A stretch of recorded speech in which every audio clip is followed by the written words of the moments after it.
Hello everyone, आ गई हूँ मैं नेक्स्ट पार्ट लेकर। आई होप आप लोगों ने पिछला वाला पार्ट देख लिया होगा। अगर नहीं देखा है तो ज़रूर जाकर देखिए। हम आगे देखते हैं कि यहाँ पर जो यांदान होती है वो लोगों लिंगचाओ सेक्ट से आए हुए सारे लोगों को खाना खिलाती है, जहाँ पर सब बहुत ही आराम से खाना खा रहे होते हैं। यूमो कुछ और चीज़ें ऑर्डर करता है। इसके बाद कहता है कि तुम लोगों को जो पसंद है वो खा सकते हो।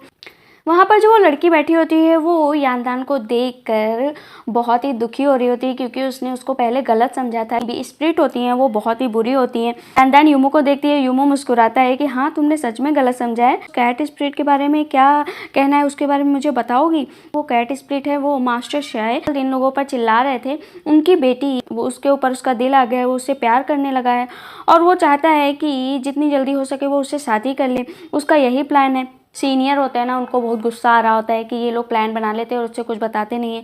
तभी वहाँ पर तेंजू आ जाता है। तेंजू को देखकर लड़की खड़ी हो जाती है, बोलती है कितनी अच्छी टाइमिंग है ना, आप यहाँ पर आ गए, आप मेरी मदद करेंगे।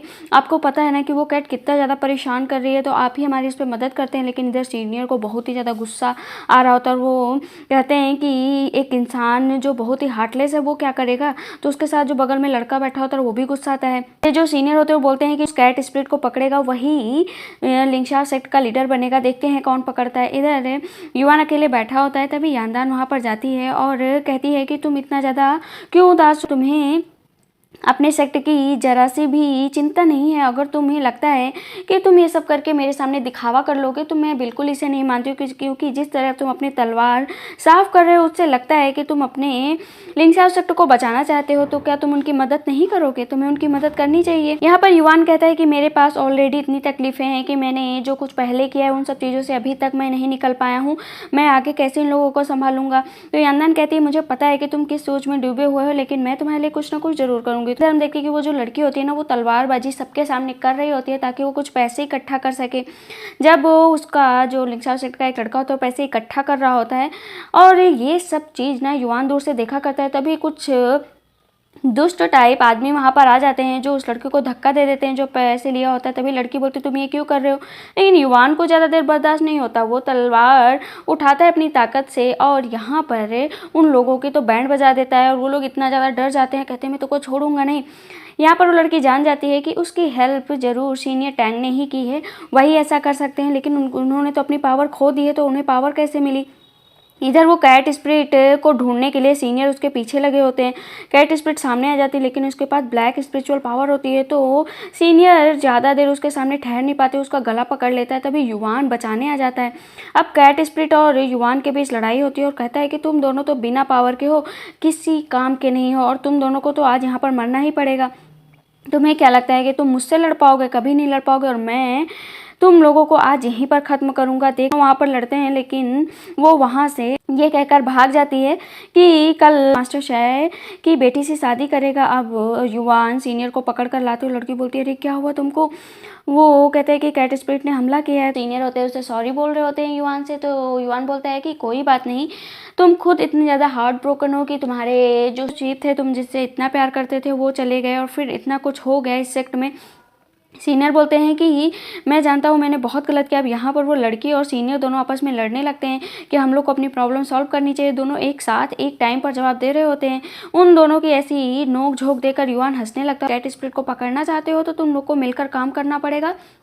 आगे चलकर तुम लोग बहुत अच्छे से काम करोगे। और फिर वो उसको कॉपी करते हैं। अब दोनों एक दूसरे को देखकर कहते हैं क्यों मुझे कॉपी कर रहे हो। दोनों फिर लड़ने लगते हैं। सीनियर कहता है ये मुझे कॉपी कर रही है, वो कहती है कि ये मुझे कॉपी कर रहा है। युवान दोनों की सिचुएशन अच्छे से समझ रहा होते हैं कि मैं कोई जिम्मेदारी नहीं संभालना चाहता हूँ। मैं चाहता हूँ कि आप वापस आ जाइए, आप ये सब जिम्मेदारी संभालिए।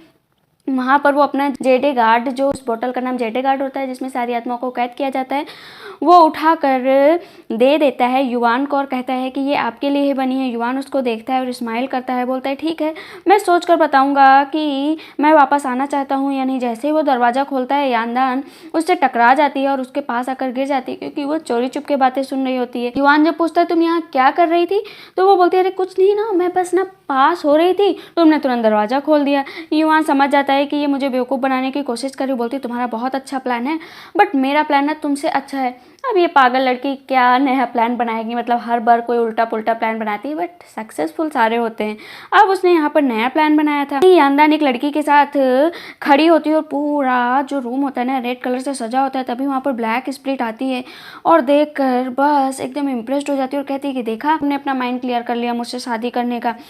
यानदान मुस्कुराती है और जैसे ही वो घूंघट उठाता है वहाँ कोई और नहीं युवान दुल्हन बना हुआ बैठा होता है। वो इसको एक किलर आई से देखता है और स्माइल करता है और बोलता है तुम लोगों ने मेरे सामने ट्रिक खेला, नहीं छोड़ूंगा तुम लोगों को। अब यानदान और युवान दोनों मिलकर उस पर हमला करते हैं। वो बचने की तो कोशिश करता है लेकिन यानदान उसे लॉक कर देती है। वो अपनी पूरी विल शक्ति से पूरा जोर लगाता है कि वो उन लोग को हरा सके, लेकिन तभी युवान अपनी तलवार से उस पर वार कर देता है। नीचे गिर जाता है, उसके अंदर वो पूरी तलवार आर पार हो जाती है। सभी लोग आ जाते हैं। इसके बाद जो लड़की होती है वो अपने जेडे गार्ड में उसको पूरी तरीके से भर लेती है।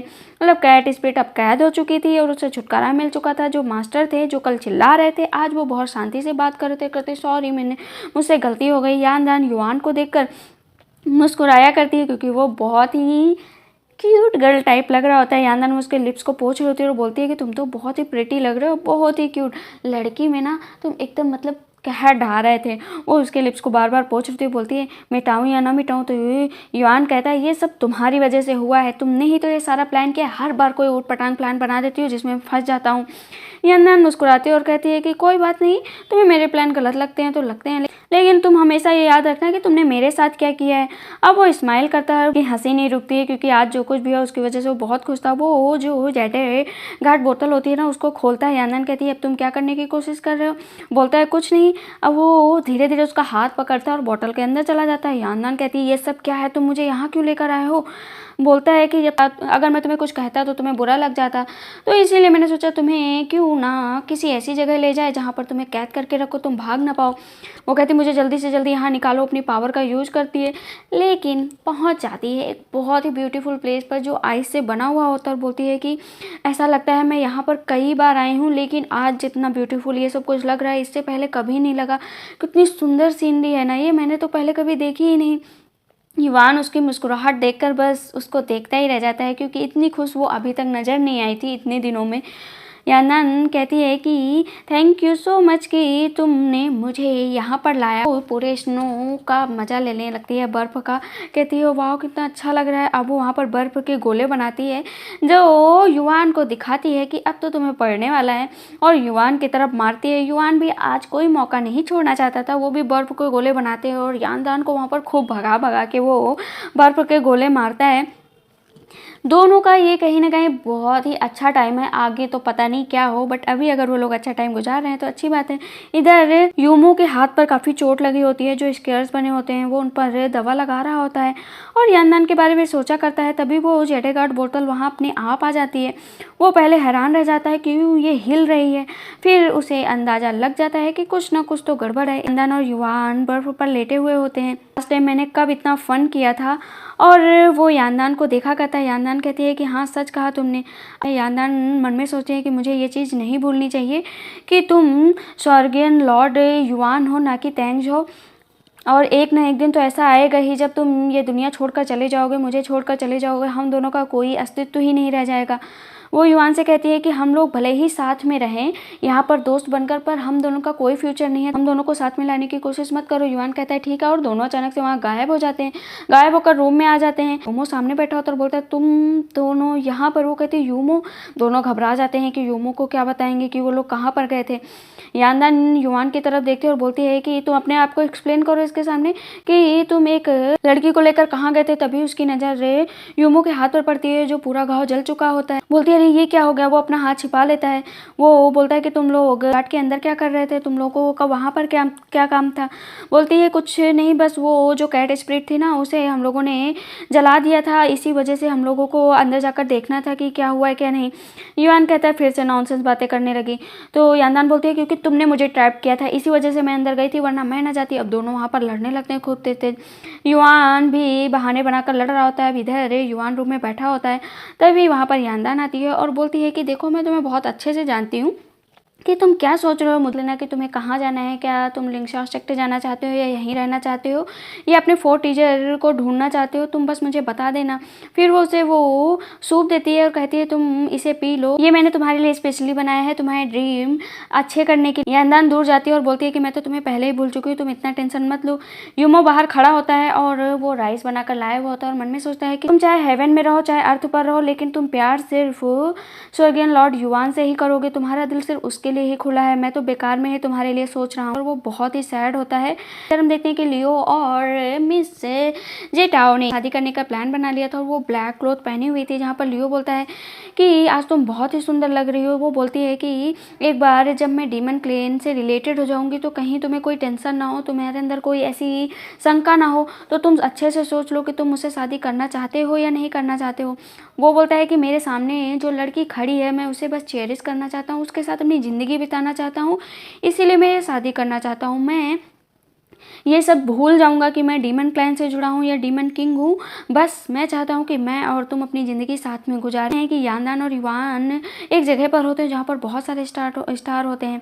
युवान यांदान का हाथ पकड़ता है और बोलता है कि सच में तुम यहाँ पर हो, मुझे तो यकीन नहीं हो रहा है, मैं चाहता हूँ कि टाइम यहीं पर रुक जाए और बस हम लोग ज़िंदगी भर के लिए यहीं पर ठहर जाएं।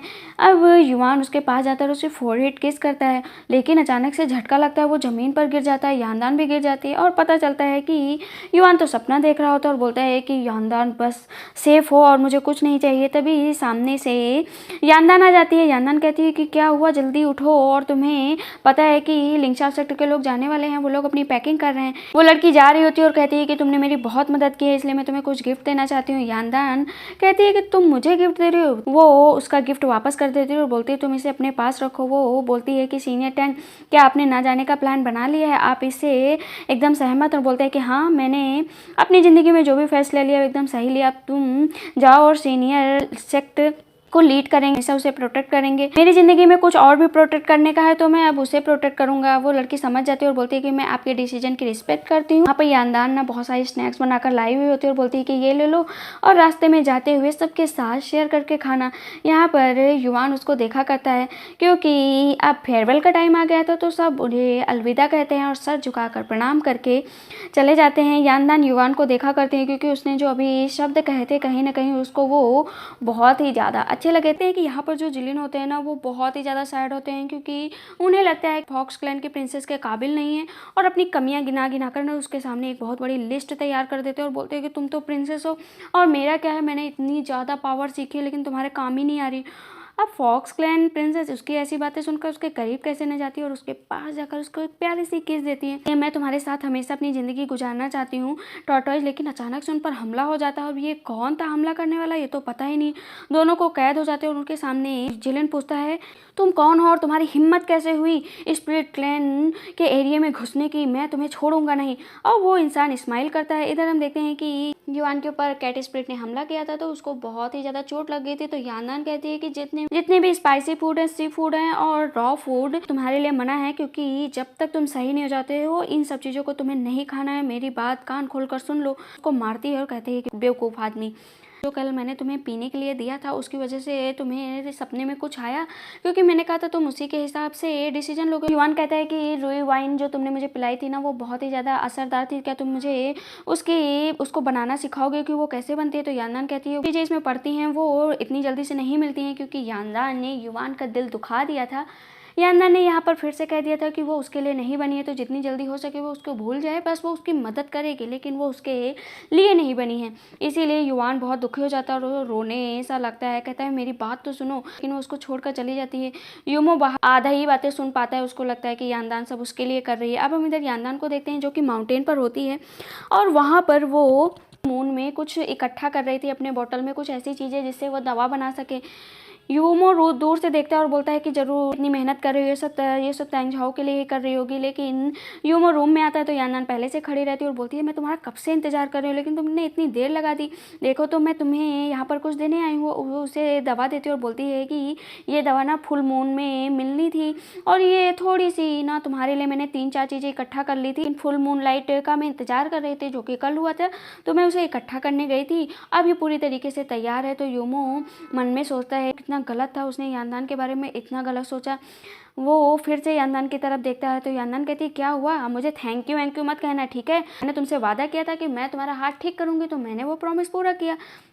वो कहते हैं ठीक है ठीक है। हम देखते हैं कि वहाँ पर लड़की भाग कर आती है और कहती है युमो और यानदान से कि जिलिन और फॉक्स क्लन की प्रिंसेस गायब। वो बोलते हैं क्या? कि युआन के सामने फैंटम ग्रिफिन आता है जो कि वहाँ पर कुछ ऐसी बातें युआन को बताता है। जब सब चारों डिस्कस कर रहे होते हैं बैठकर कि वहाँ पर आखिर जिलिन और फॉक्स क्लन के प्रिंसेस को लोग कहाँ पर ले गए हैं और ज़रूर उसे वो होस्टेज बनाकर ले गए हैं। वो लोग वहाँ पर कुछ तो करना चाहते हैं। यानदान कहती है कि तुम वहाँ पर मत जाओ क्योंकि तुम अपनी इमोर्टल पावर का यूज नहीं कर सकते हो, तुम्हारे अंदर बहुत ही पावर कम है, तो तुम अभी। वो लड़की बोलती है कि कहीं ये सब सिंजाओ पैलेस के चीफ में तो नहीं किया है। युमो बोलता है नहीं, ये नहीं हो सकता, वो ऐसा कर ही नहीं सकता, मुझे लगता है कि इसके पीछे किसी और का हाथ है, उसका पता लगाना चाहिए। युआन बोलता है कि ये हमें टारगेट कर रहा है और जब से उसे पता चला है कि वो मेरी रियल आइडेंटिटी के बारे में जानता है और उसे ये पता है कि मेरे पास 3 आर्टिफैक्ट हैं, इसीलिए वो शायद ये सब कर रहा है ताकि मैं उसे अपनी आर्टिफैक्ट सौंप दूं। कोई भी है, ये नोबल इमॉर्टल है क्योंकि ये बहुत ही ताकतवर है। इसके पास जिस हिसाब से ताकत है उस हिसाब से अंदाजा लगाया जा सकता है कि वो कुछ बड़े मकसद से यहाँ। युमो बोलता है कि हाँ, अगर उन लोगों ने ये चीज जान ली है कि तुम जिंदा हो तो अब हमें आगे सोच समझकर कदम बढ़ाना होगा, को कोई प्लान बनाकर वहां पर जाना होगा ताकि उन लोगों को हम बचा सके। क्या पता वो जिंदा हैं भी या नहीं है। यानदान की तरफ देखता है और बोलता है कि मैं तुमसे एक बात पूछूं। यानदान कहती है हाँ पूछो। तो बोलता है क्या सच में मैं स्वर्गीय लॉर्ड युआन हूँ? तो तुम अभी तक मेरे से मजाक नहीं कर रही थी? यानदान कहती है तुम्हें क्या लगता है मैं तुम्हें इस बारे में मजाक करूंगी कि तुम लॉर्ड हो? सच में तुम लॉर्ड हो? अब युआन भी हैरान रह जाता है। मैं जाऊंगा जिलिन और फॉक्स क्लैन के प्रिंसेस को बचाने, तब तक तेंजाओ को कहो कि वो अपनी इमोर्टल पावर को जल्दी से जल्दी वापस लाने की कोशिश करे। मैं अपनी 9 फ्रेंड्स की पावर को यूज करूंगा। अब वहाँ पर वो लोग प्लान बनाते हैं। वहाँ पर जियान आ जाती है। जियान कहती है कि माउंटेन चीफ मैंने ना अपनी सिस्टर की आवाज सेंस को फील किया है। पूर्व नहीं गई है, वो जो है फिनक्वान वैली की तरफ गई। वहाँ से ना मैंने बहुत सारी स्मेल सूंघी। आप वहाँ पर चलिए। इधर यानदान अब बाहर बैठी होती है और ड्रिंक कर रही होती है। तभी युआन उसके पास आकर बैठ जाता है और सितारों को देखा करती है।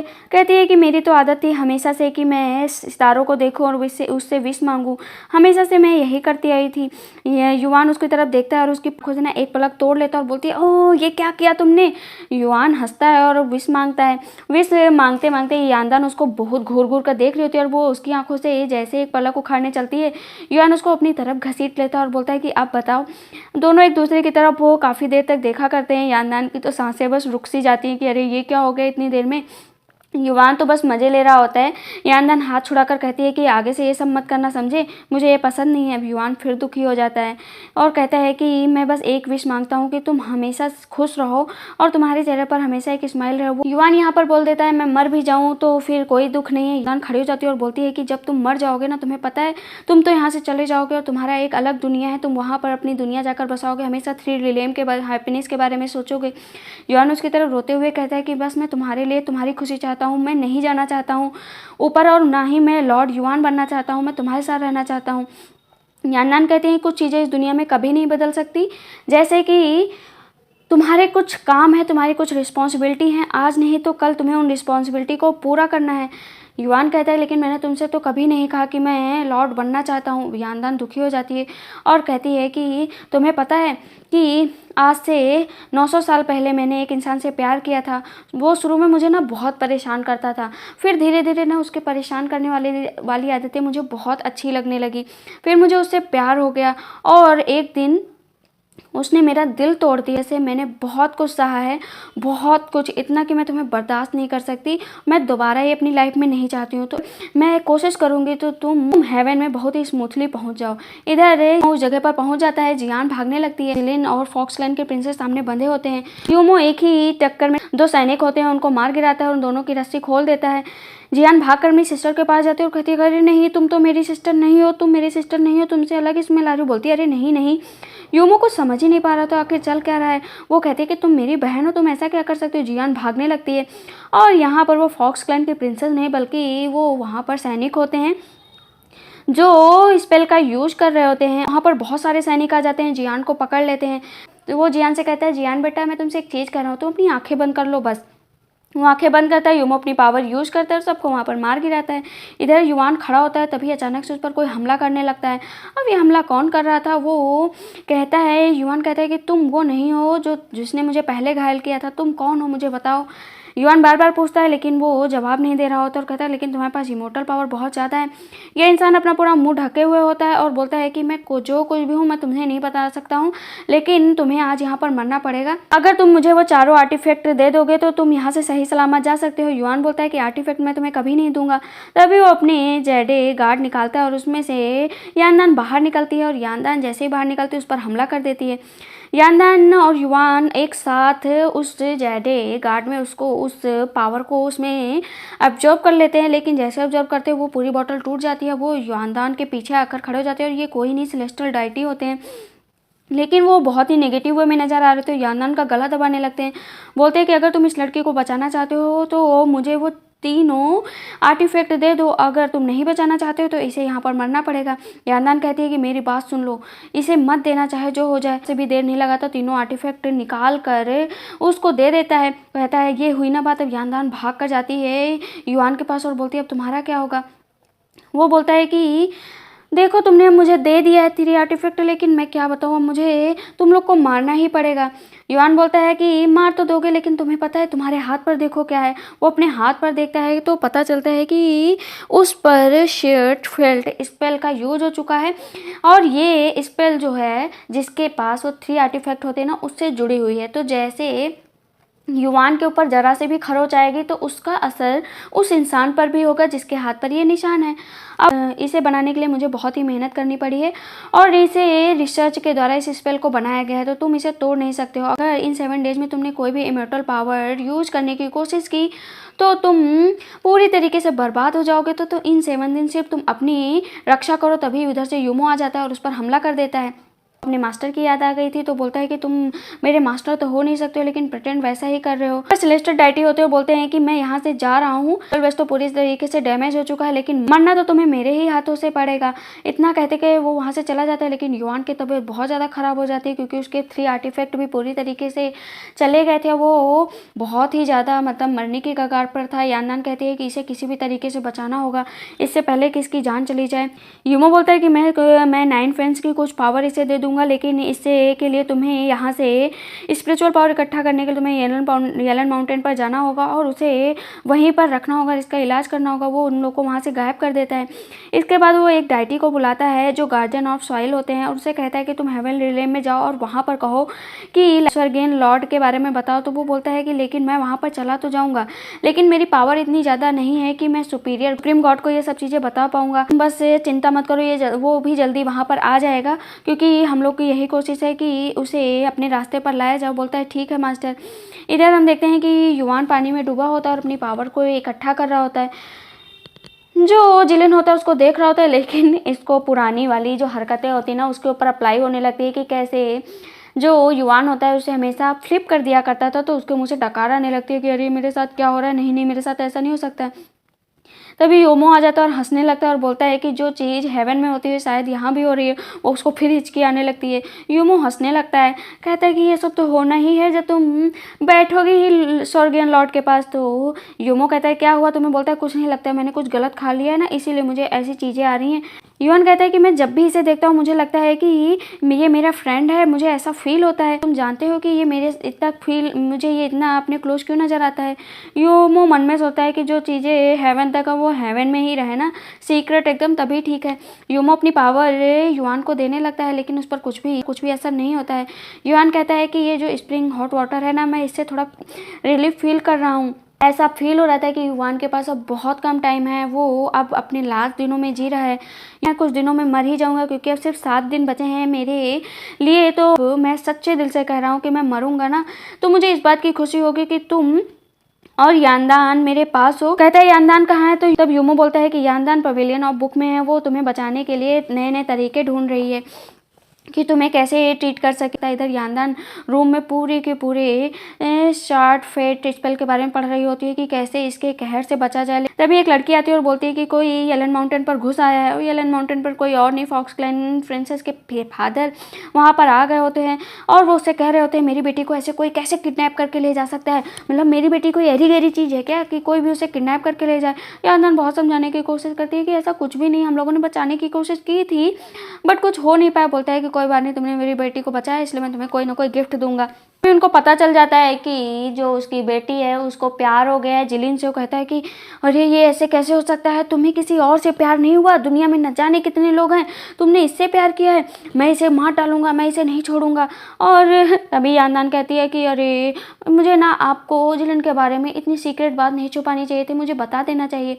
अब वो हैरान होकर यानदान को देखने लगते हैं, ऐसी क्या बात है जो यानदान अब वो फॉक्स क्लैन की प्रिंसेस के फादर को बताएगी। वहाँ पर यानदान फॉक्स क्लैन के किंग से कहती है कि जो जिलिन है ये कोई नॉर्मल टॉर्टोइज नहीं है, ये हेवन से बिलोंग करता है। वहाँ पर ये लॉर्ड के साथ रहता था। उसके फादर कहते हैं मुझे तो यकीन नहीं हो रहा है। जहाँ पर फॉक्स क्लैन की प्रिंसेस कहती है प्लीज़ फादर मान जाइए ना। उसके फादर कहते हैं अगर इसको कैसे मान लूँ कि ये हेवन से बिलोंग करता है, अगर मैं शादी के लिए हाँ कर दूँ तो इसे किसी को वहाँ से बुलाना पड़ेगा जो बहुत ही रिस्पेक्टेड हो हेवन से, वहाँ से किसी को बुलाना पड़ेगा तब मैं मानूंगा। यहाँ पर यानदान समझाने की कोशिश करती है वहाँ से तो कोई नहीं आ पाएगा, लेकिन यूमो है ना सारी स्पिरिट का किंग, जाएगा तो आप मान जाएंगे ना। बोलते हैं नहीं नहीं मैं नहीं मानूंगा और चाहे जो कुछ भी हो जाए। गुस्से में वहाँ से जाने लगते हैं। तभी वहाँ पर यूमो आ जाता है और हंसता रहता है। तब उसके फादर बोलते हैं कि आप यहाँ पर आएँ और उनको प्रणाम करते हैं। साथ में कहते हैं कि मेरी बेटी मुझे बहुत ही प्यारी है तो मैं ऐसे किसी से शादी नहीं करा सकता कि मैं ये सुन लूँ कि वो सिर्फ हेवन से बिलोंग करता है। तो अगर कोई सुपीरियर डाइटी नहीं है तो मैं अपनी बेटी की शादी नहीं कराऊंगा। यूमो बोलता है अगर यहाँ पर स्वर्गीय लॉर्ड खुद आ जाए तो आप क्या कहेंगे, क्या आप इस बात से सेटिस्फाई होंगे? कहते हैं स्वर्गीय लॉर्ड सच में? वो पीछे मुड़ते हैं और वहाँ पर बैठा होता है युवान स्वर्गीय लॉर्ड बना होता है और कहता है कि मैं बहुत खुशनसीब हूँ कि आप मेरे सामने हैं। यहाँ पर उसके फादर जाते हैं, कहते हैं कि आप यहाँ पर आए और ज़मीन पर बैठ प्रणाम करने लगते हैं।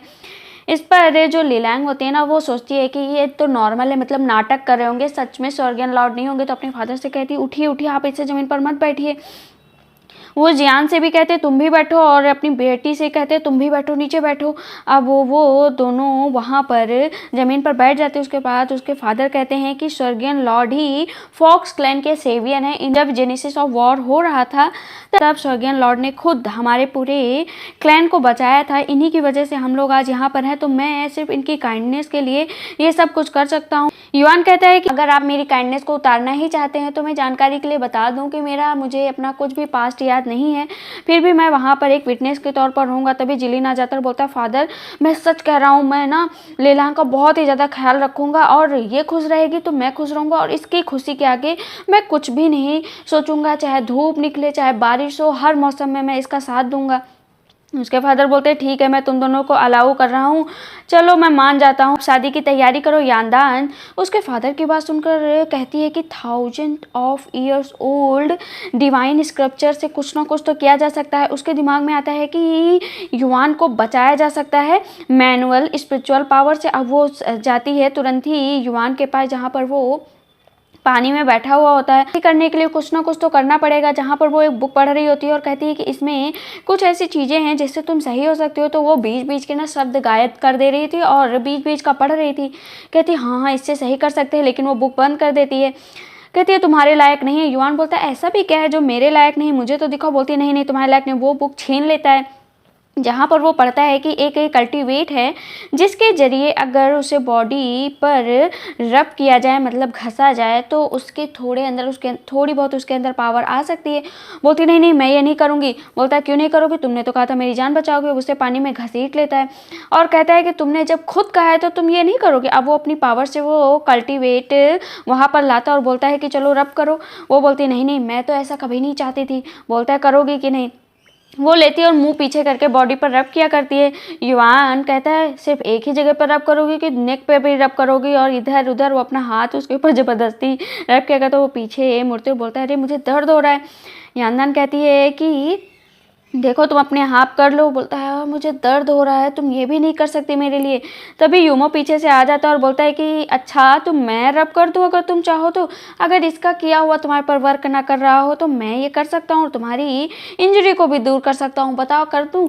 तो यहाँ पर वो मन में सैड भी रहता है और यानदान के लिए खुश भी होता है, बट उसके दिल में जो दर्द है ना वो सही नहीं हो पा रहा था। युआन उसका हाथ पकड़ लेता है और बोलता है कि इस पूरे मॉर्टल वर्ल्ड में मैंने 20 साल गुजारे हैं। युआन बोलता है कि इन 20 सालों में पहली बार इतनी अच्छी शादी देखने जा रहा हूँ, तो क्या तुम खुश हो? तो बोलती मैं तो बहुत खुश हूँ, क्या तुम नहीं खुश हो? बोलता है हाँ मैं भी खुश हूँ।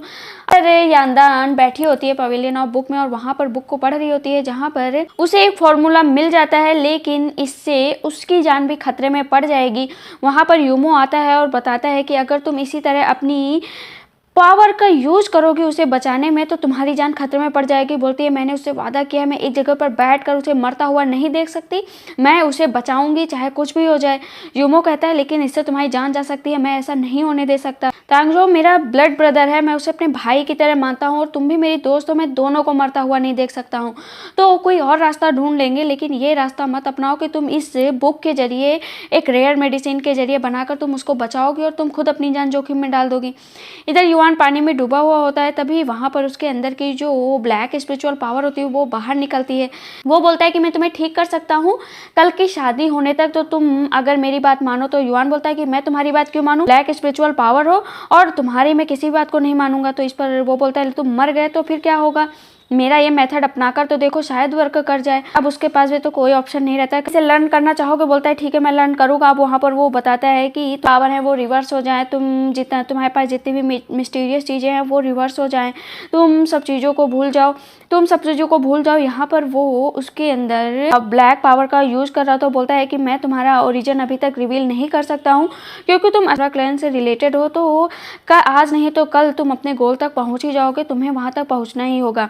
न्यू एंट्री होती है और ये असुरा क्लैन के लीडर हैं, इनका मकसद कुछ और है। ये तलवार को अपनी साफ करते हुए बहुत ही भयानक नज़र आ रहे होते हैं। हमें आगे आने वाले टाइम पर पता चलेगा कि आखिर इनका प्लान क्या है। यहाँ पर वो बाहर आते हैं तो उनका आदमी बताता है कि इन लोगों ने सारे क्लैन को मार दिया है, ये लास्ट क्लैन लिंग बाई क्लैन बचा है, इनके सारे स्लेव्स हैं, आप इन्हें मार कर इटर्नल डार्कनेस को हासिल कर सकते हैं। तो वहाँ पर बहुत सारे लोग बंधक बनाए हुए होते हैं, जहाँ पर ऐसा होता है कि वो सबको मार मार कर उनकी जितनी भी पावर होती है ना अपने अंदर एब्जॉर्ब कर लेता है।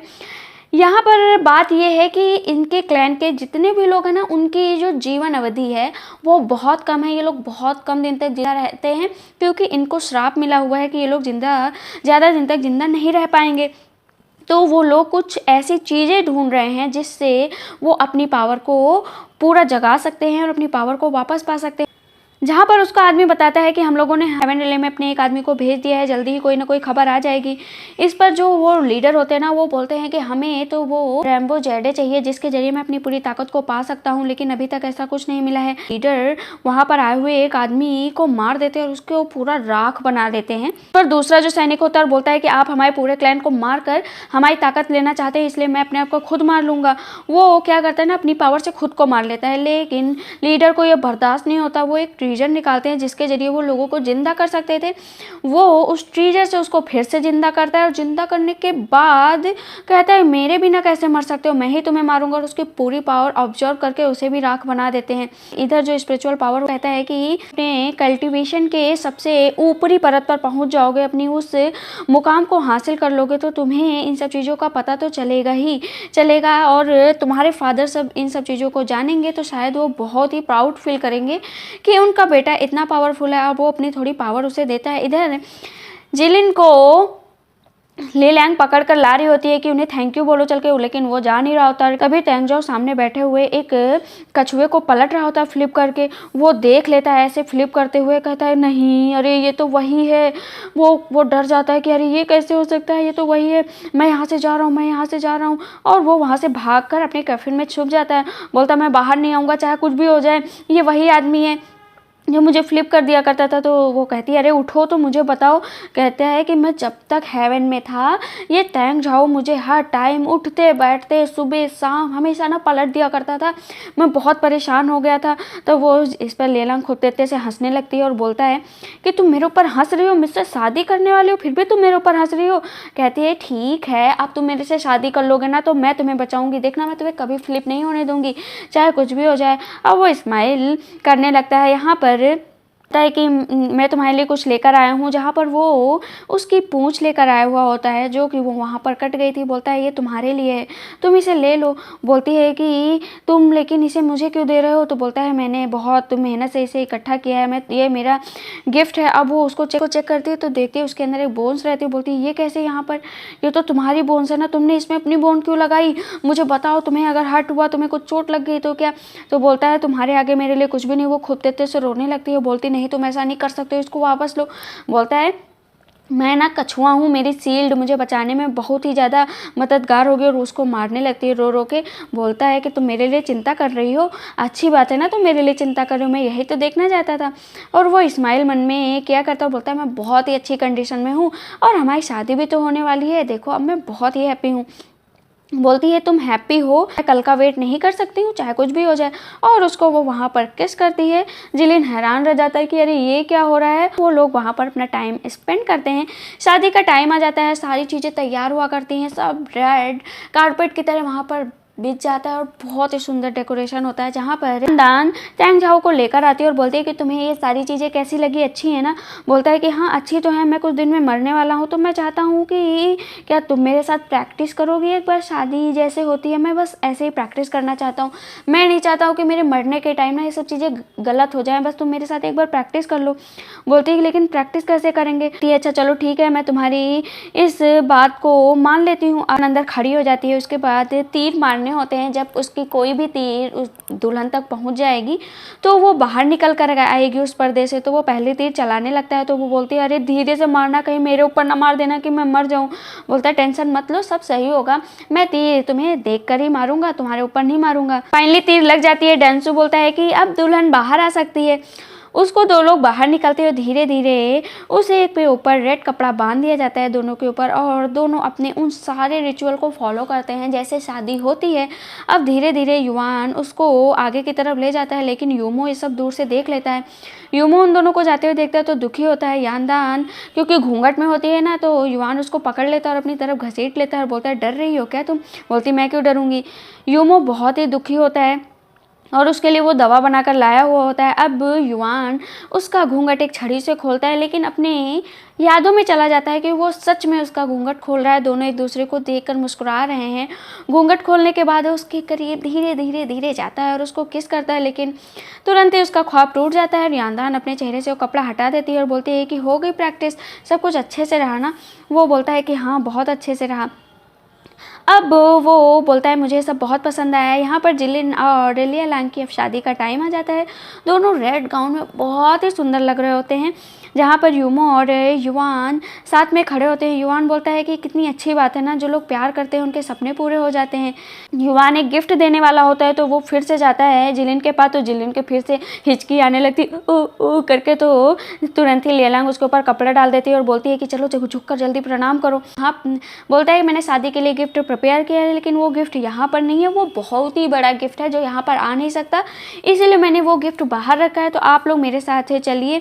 अब वहाँ पर वो एक सीनरी खोलता है जिसमें एक मछली होती है और वो मछली पावर से ओपन हो जाती है। तो युआन बोलता है कि ये पावर यांदान तुम्हारे साथ ही चल लगेगी। तो अब दोनों अपनी पावर का यूज़ करते हैं और वहाँ पर एक बहुत ही बड़ी मछली आ जाती है। सब लोग उसको देखने लगते हैं, वो बहुत ही सुंदर लग रही होती है। यूमो भी देखकर हैरान रहता है। युआन बोलता है मेरे साथ चलो तुम। अब वो उसको लेकर फिश के ऊपर जाकर खड़ा हो जाता है। युआन क्या करता है ना, वहाँ से स्टार बरसाने लगता है। यांदान स्टार को देखकर बहुत खुश होती है। युआन बोलता है कि देखो जो कुछ भी है मैं अपना ये पल जी लेना चाहता हूँ, मैं जानता हूँ कि तुम्हें स्टार बहुत पसंद है, इसीलिए मैं यहाँ पर तुम्हें लेकर आया हूँ। नीचे सब उसे देखकर खड़े होकर इंतजार किया करते हैं। अचानक से स्टार ऊपर से गिरने लगते हैं, सब स्टार पकड़ने लगते हैं और बोलते हैं कि वाह क्या बात है, ये तो स्टार हैं, यकीन नहीं हो रहा है। यहाँ तक कि उसके फादर भी बहुत खुश होते हैं। सब लोग ऐसे झूमने नाचने करने लगते हैं, लेकिन यूमो को शक हो जाता है कि युआन कुछ करने वाला है, क्योंकि युआन अपनी लास्ट विश ऊपर पूरी कर रहा था, वो वहाँ से सुसाइड करने वाला है क्योंकि वो मरने वाला है। अब वो डर जाता है कि नहीं तांग जाओ तुम ऐसा नहीं कर सकते।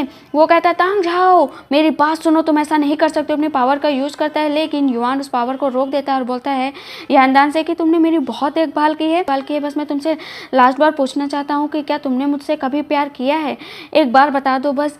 अब वो उसका हाथ पकड़े हुए होता है, कहता है कि बताओ क्या तुमने मुझसे कभी प्यार किया है। यानदान उसको देखती रहती, कहती तुम करने की क्या कोशिश कर रहे हो, तुम यहाँ से चलो, तुम्हारी पावर बहुत ही कम हो गई है, इस तरह अपनी पावर का यूज़ करोगे तो तुम ज़्यादा देर तक नहीं बचोगे और मैं तुम्हें बचाना चाहती हूँ। अब यानदान रोने लगती है और कहती कि क्या कर रहे हो तुम। वो बोलते ही नहीं मैंने तुम्हें कभी प्यार नहीं किया है। युआन उसको अपने पास लाता है और गले से लगा लेता है, बोलता है कि हमेशा अपना ख्याल रखना, और उसको बस गले से लगाया रहता है। और अचानक से गले लगाते लगाते वो बेहोश हो जाता है। यानदान कहती है तांग जाओ उठो ना, उठो, क्या हुआ तुम्हें, उठो। और वो उसको वहाँ पर पकड़े हुए होती है और उसको खूब तेज़ से चिल्ला कर जगा रही होती है कि उठो उठो उठो, लेकिन कोई भी आवाज़ नहीं आती है। क्या हुआ है आखिर तांग जाओ। हम आगे देखते हैं कि यहाँ पर 3 लोगों को दिखाया जाता है, जो कि एक होते हैं हेवन रिलेम से रिलेटेड, दूसरे होते हैं ब्लैक स्पिरिचुअल पावर, होते हैं सेलेस्टियल डाइटी। वो लोग एक चीज पर देख रहे होते हैं, फोर्थ आर्टिफैक्ट डीजी को। लोग आपस में बात कर रहे होते हैं कि अगर इसे युआन ने पा लिया तो वो अपनी इमोर्टल पावर फिर से वापस पा जाएगा और ये हम लोगों के लिए बहुत ही बुरा होगा। डीजी की एक खासियत है कि अगर किसी ने उसे पाने की जबरदस्ती कोशिश की तो ये पहाड़ों को गिरा सकता है, खेतों को बर्बाद कर सकता है। ज्यादातर ये गायब ही रहता है, इसे ढूंढना थोड़ा मुश्किल है, लेकिन अगर इसे किसी ने ढूंढ भी लिया है तो उससे निकल नहीं पाएगा। वहाँ पर वो फंस गया है तो एक अंदर स्वर्ग को वो तुरंत ही एक खंडहर में बदल सकता है, मतलब उसके अंदर इतनी ज्यादा ताकत है। युआन अगर उस डीजी से बाहर निकलने की कोशिश करेगा तो जो उसके अंदर की पूरी एनर्जी है वो फट जाएगी और उसकी डेथ वहां पर हो जाएगी। पहले कि मैं मरूं तुम्हें जाकर लॉर्ड युआन को मारना होगा। तो वो ब्लैक क्लॉथ में जो आदमी होता है बोलता है कि मैं उसे मार कर ही रहूंगा, अगर मैं नहीं मार पाया युआन को तो मैं अपने आप को खुद मार लूंगा प्रायश्चित करने के लिए। डाइटी होते हैं वो सेलेस्टियल डाइटी से पूछते हैं कि उसने डीजी देने से मना कर दिया था, अब हम लोग क्या करेंगे, हम लोग के पास तो खतरा हो जाएगा। सेलेस्टियल डाइटी बोलते हैं कि हम लोग के पास इससे भी अच्छा एक रास्ता है, क्योंकि उसे डीजी से ज्यादा प्यारा कोई और भी है और वो उस पर ग्लोरी ऑफ डिवाइनिटी पूरी तरीके से कुर्बान कर सकता है। यहाँ पर वो यानदान की बात कर रहे होते हैं। अब हम देखते हैं कि हेवन रिलेम को दिखाया जाता है, जहाँ पर स्टार डाइटी वहाँ पर खड़े होते हैं और बोलते हैं कि मुझे आपको एक रिपोर्ट करनी है। मेरे कुछ आदमी जब कुछ चीज़ों को ढूंढ रहे थे जगह जगह पर, तो फोर्थ आर्टिफैक्ट डीजी को ढूंढा जो कि येलन माउंटेन पर गलती से गिर गया है। तो वो एक क्योंकि स्पिरिट माउंटेन है तो कहीं वो लोग उसका गलत फायदा ना उठा ले, उसे हथियार न ले। सुप्रीम मैजेस्टी तुरंत ही जिंक्सी से पूछते हैं कि तुम बताओ, तुम इन सब चीज़ों की रखवाली करते हो, साथ ही सारे आर्टिफैक्ट का तुम्हारा इस पर क्या कहना है। जिंक्सी समझ गई थी कि ये स्टार डाइटी की चाल है, तो वो वहाँ पर बोलती है कि हाँ मुझे पता है, तो सारे आर्टिफैक्ट को संभालना मेरा जिम्मा है, तो मैं खुद येलन माउंटेन पर जाऊंगी और उस फोर्थ आर्टिफैक्ट को लेकर आऊंगी, कैसे भी पूरी कोशिश करूंगी। अब वो बाहर निकलती है, जहाँ पर उसका दोस्त उससे बात कर रहा होता है कि आज तो तुमने फंसा ही दिया था, लेकिन कैसे करके हम लोग निकल आए हैं। वो दोनों बात कर ही रहते हैं, तब तक स्टार डाइटी आ जाते हैं। स्टार डाइटी उसको बहाने से कहते हैं तुम यहाँ से जाओ। जिनसे समझ जाती है कि ये अभी भी बहाना बना रहा है, तो कहती है आपने बहाना बनाया उसको भगाने के लिए, तो आपके पास कोई ना कोई मिशन तो ज़रूर होगा, आप बताइए कि आप क्या कहना चाहते हैं। डाइटी बोलते हैं तुम्हें पता है कि तुम एक बहुत ही इंटेलिजेंट फेरी हो, अगर तुम इसी तरह काम करती रही ना और फोर्थ आर्टिफैक्ट डीजी को ढूंढ लिया ना तुमने, तो तुम्हारा एक पद और प्रमोशन हो जाएगा, तुम और आगे बढ़ जाओगी। जिंक्सी बोलती है अपनी जुबान संभाल कर बात करना स्टार डाइटी, क्योंकि मैं ज़्यादा देर ये सब चीज़ें नहीं सुन पाऊंगी। तो डाइटी होते हुए बोलते हैं मैं तुमसे एक बात कहना चाहता हूँ, अगर तुम ये स्टोरी सुनोगी ना तो बहुत ही ज़्यादा तुम्हारे कानों को दर्द होगा। तो बोलती क्या मतलब। यहाँ पर स्टार डाइटी यानदान की स्टोरी सुनाते हैं कि एक लड़की हेवन रिलेम में थी जिसने अपना आधा दिल गॉड को दे दिया था, हुआ था, इसके बाद वो जगह जगह फेमस हो गई थी और मैंने सुना वो भी वहीं पर है। अब यहाँ पर जिंक्सी समझ जाती है और गुस्से में वहाँ से चली जाती है। इधर हम देखते हैं कि अभी सिर्फ युआन बेहोश हुआ था, अभी उसकी डेथ नहीं हुई थी, बहुत कम टाइम तब भी उसके पास बचा हुआ था, लेकिन वो होश में बिल्कुल भी नहीं आ रहा था। यूमो बहुत देर तक कोशिश करता है, अपनी पावर देता है, लेकिन उसकी कोई भी पावर उस पर काम नहीं करती है। वो हैरान रह जाता है कि आखिर वो करे तो क्या करे। वो उसका जो घाव होता है ना उसको खोल कर देखता है, बोलता है कि ये तो पूरी तरीके से बर्न हो रहा है, मतलब कि ज़्यादा टाइम नहीं बचा है। मेरे 9 फ्रेंड्स क्लैन के आइस पर काम नहीं कर रही और इमोर्टल पावर की वजह से इसकी बॉडी जल्दी ही जल जाएगी और ये इसको मार देगी तो हमें कुछ ना कुछ करना पड़ेगा। यानदान कहती है कि मैंने जो फॉर्मूला अपनाया था मैं इससे उसको सही करूँगी, चाहे कुछ भी हो जाए मैं इसको बचाऊँगी, मैं इसे आसानी से नहीं जाने दे सकती। यूमो बोलता है तुम ये नहीं कर सकती, उससे तुम्हें बहुत ही ज़्यादा खतरा होगा, लेकिन वो नहीं मानती और अपनी पावर का यूज उस पर करने लगती है। जैसे ही पावर का यूज करती यूमो घबरा जाता है, बोलता है यानदान हटो रास्ते से। वो उसको गिरा देता है और बोलता है तुम ऐसा नहीं कर सकती हो, तुम इसके ऊपर अपनी पावर का यूज नहीं कर सकती, तुम्हें कुछ हो जाएगा। तो यहाँ पर वो कहती है मैं अपने आप को हर्ट कर सकती हूँ, लेकिन मैं इसे बचा कर ही रहूँगी, चाहे कुछ भी हो जाए, तुम मुझे मत रोको, मैं नहीं बचाऊँगी तो मैं खुद कैसे जीऊँगी। अब वहाँ पर फिर से अपनी पावर का यूज़ करती है और जितनी भी एनर्जी होती है ना अपनी, वो दे देती है युआन को, और युआन को जैसे ही एनर्जी देती है वो फिर से नीचे पीछे जाकर बहुत दूर गिर जाती है और उसके मुँह से ब्लड आ जाता है। कहती है कि मैं फिर से ट्राई करूँगी। वो बार बार उठने की कोशिश कर रही होती है तो योमो ना उसको बेहोश कर देता है। कहता है कि तुम ऐसे नहीं मानोगी, ऐसे तो तुम भी मर जाओगी और ये भी मर जाएगा, मैं दोनों को मरते हुए नहीं देख सकता, मैं दोनों को बहुत ही प्यार करता हूँ। हम इधर देखते हैं कि जिंक्सी सब चीज़ों का पता लगाने के लिए कि येलन माउंटेन पर सच में फोर्थ आर्टिफैक्ट है क्या। पहले तो कहती है मैं स्टार डैटी की बातों पर विश्वास करूँ या ना करूँ, लेकिन कहती है कि पहले मैं पता लगाऊंगी। अब वो येलन माउंटेन पर जाती है, वहाँ के खोजबीन करने लगती है, तभी उसकी नज़र पड़ती है सामने पानी में, जहाँ पर वो देखती है कि स्वर्गीय लॉर्ड युआन पानी में है। वो हैरान रह जाती है कि क्या जिंदा है स्वर्गीय लॉर्ड, और इनका सेलेस्टियल वेस्ट इतना ज़्यादा जल क्यों रहा है, मुझे जल्दी से जल्दी मेजेस्टी को ताकत देनी होगी। अब वो अपनी ताकत देती है कुछ देर तक, लेकिन वो भी उन पर असर नहीं कर रही होती है। वो कहती है अब वो ऐसा क्या करे। वो उसके हाथ पर वो घाव भी देख लेती है, कहती है कि स्टोन वाइटनिंग पाम का यूज करना ही होगा, जिससे थोड़ा बहुत तो घाव भर जाएगा, ये थोड़ा रिलीफ फील करेंगे। अब वो अपनी मेसिशियस पावर की वजह से उसको थोड़ा धीरे धीरे करके उसको पावर देती है, और जब पावर दे देती है तो उनका घाव थोड़ा सा भर जाता है, लेकिन वो ज़्यादा देर तक वहाँ पर नहीं रुक पाती है और उसका जो स्टार से भरा हुआ डिब्बा और डिब्बी होती है ना, वो वहाँ पर गिर जाती है और सारे स्टार ऐसे ऊपर निकल जाते हैं। क्योंकि वहाँ पर कोई आने वाला था तो वो छिप जाती है कि उसे जल्दी से छिपना पड़ेगा। वो देखती है कि वहाँ कोई और नहीं यानदान आई है। यानदान को देखकर वो हैरान रह जाती है कि उसकी बहन यहाँ पर है, और तभी यानदान को शक हो जाता है कि वहाँ पर कोई तो है। वो स्टार को उड़ते हुए ना ऐसे जुगनुओं को देख लेती है। वो कहती है कि यहाँ हेवन रिलियम से कोई रिलेटेड है। अब वो भाग कर जाती है और कहती है जिंक्सी मुझे पता है कि तुम ही हो, सामने आओ मेरे, तुम ही हो, मुझे पता है, सामने आओ। और वो नीचे गिरने वाली होती है, तभी वो अपनी की रस्सी होती है ना उससे रोक लेती है। वो पीछे मुड़ती है और दोनों एक दूसरे को बड़े ध्यान से देखा करती हैं, लेकिन जिंक्सी अपने पुराने किए हुए कामों की वजह से बहुत ही गिल्ट फील कर रही होती है।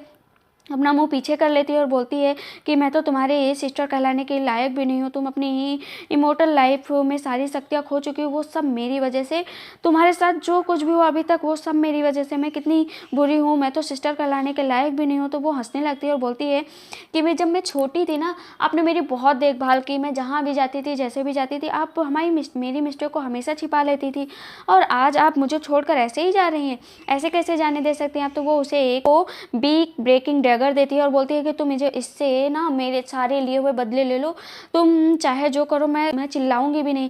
कहती है सच में तुम ये सब चाहती हो। अब उसके हाथ में वो स्टार बोतल लेती है और कहती है कि देखो ये कितने प्यारे हैं, तुम मेरे लिए हमेशा कलेक्ट करती थी ना, ये लो तुम रख लो। अब वो उसको दे देती है। 1000 साल हो गए थे दोनों को मिले हुए, तो दोनों एक दूसरे की आंखें भर आती है। कहती है कि आज के बाद हम दोनों लोग कभी नहीं अलग होंगे, और वो दोनों गले मिल जाती हैं। यहाँ पर जिंक्सी बताती है कि लॉर्ड युआन फिर से मॉर्टल रिलेम में आ जाएंगे तो उन्हें जल्दी से जल्दी अपनी ताकत मिल जाएगी और वो सही हो जाएंगे। जानती हो कि उन्हें सही करने के लिए सिर्फ यही एक चीज़ ज़रूरी है। तो वो बताती है कि उन्हें सही करने के लिए और वापस लाने के लिए हमें फोर्थ आर्टिफैक्ट डीजी की ज़रूरत पड़ेगी। बोलती है कि क्या तुम सच में तुम भी डीजी ढूंढ रही हो, मुझे तो यकीन नहीं हो रहा। बोलती है कि हाँ मैं भी डीजी ढूंढ रही हूँ, अगर तुम मुझे डीजी लाने में मदद करोगे हेवनली रिलेम से तो तुम्हारी बहुत ही ज़्यादा मैं शुक्रगुजार रहूँगी। तो बोलती है कि वहाँ से चोरी करना बहुत ही महंगा पड़ेगा। तो बोलती है तुम्हारी पोजीशन को खतरा होगा, इसलिए तुम रहने दो, मैं जाऊँगी हेवनली रिलेम और मैं वो चुरा कर लाऊंगी। बोलती है अरे तुम पागल हो, मैं वहाँ से ले आऊँगी, लेकिन इससे कुछ भी नहीं होगा, मुझे युआन को हेवनली रिलेम लेकर जाना ही होगा, क्योंकि यही सही होगा। अगर वो वहाँ पर नहीं गए तो उनके ऊपर खतरा आ जाएगा। तो इस पर यानदान कहती है कि उसने वहाँ पर जाने से मना किया और बिना उसकी इजाज़त के वहाँ पर ले जाना सही नहीं रहेगा। तो यहाँ पर जिंक्सी बोलती है लेकिन अगर तुमने ये सब किया तो तुम्हारी जान फिर से खतरे में पड़ जाएगी। तुम एक बार जानती हो कि तुम्हें इतना कष्ट मिल चुका है, तो मैं दोबारा तुम्हें ऐसे एक कष्ट को झेलते हुए नहीं देख सकती हूँ। तुम कुछ भी कर लो, मैं तुम्हें ये सब नहीं करने दूंगी। जितने भी फोर्थ जो आर्टिफैक्ट हैं वो हिज मैजेस्टी को ही बिलोंग करते हैं, आज नहीं तो कल उन्हें मिल ही जाएंगे, तो तुम अपनी जान खतरे में मत डालो। वो जिंक्सी होती है, बोलती है कि तुम ऐसे नहीं मानोगे, तुम अपने आप को सेक्रीफाइस करने के लिए हमेशा तैयार रहती हो, लेकिन आज मैं ऐसा नहीं होने दूंगी। और वो उसे वहाँ पर लॉक कर देती है, कहती है कि मैं युआन को लेकर हेवन रिलेम जा रही हूँ और वहीं पर ये सब कुछ सही होगा। यांदान कहती है कि आप मेरे साथ ऐसा नहीं कर सकती, आप ऐसा कैसे कर सकती हैं, मुझे निकालो यहाँ से, चाहे कुछ भी हो जाओ। बोलती है एक बार युआन को छोड़कर आऊँगी तो मैं तुम्हें ज़रूर बचा लूँगी, लेकिन अभी मुझे उसे यहाँ से ले जाना है। इधर युआन लेटा हुआ होता है और तभी वो ब्लैक स्पिरिचुअल जो असुरा क्लैन का आदमी होता है वहाँ पर आता है और बोलता है कि अरे ये यहाँ पर। तभी वो कहता है कि ये तो मरने वाला है, लेकिन मैं देखूं कितना टाइम इसके पास बचा है। वो अपनी पावर का यूज करता है तो हैरान रह जाता है कि ये तो असुरा क्लैन से बिलोंग करता है, इसका डिसेंडेंट तो वहाँ का है। कहता है लेकिन ऐसे कैसे हो सकता है कि ये असुरा क्लैन से बिलोंग करता है। वो हैरान रह जाता है और कहता है कि बहुत ही जल्दी वो फेरी यहाँ पर आने वाली होगी तो मुझे यहाँ से जाना होगा। मैं इसे मार भी नहीं सकता हूँ, जब तक मैं वहाँ पर बता ना दूँ तब तक उसे आहट आती है तो वो वहाँ से चला जाता है। इधर जिंक्सी ना यांदान का रूप लेकर वहाँ पर आती है और अपनी पावर से वहाँ पर हेवन का दरवाज़ा खोलती है और कहती है कि युआन को ले जाने के लिए जैसे ही जाती है उसके बाद तभी युआन को होश आ जाता है।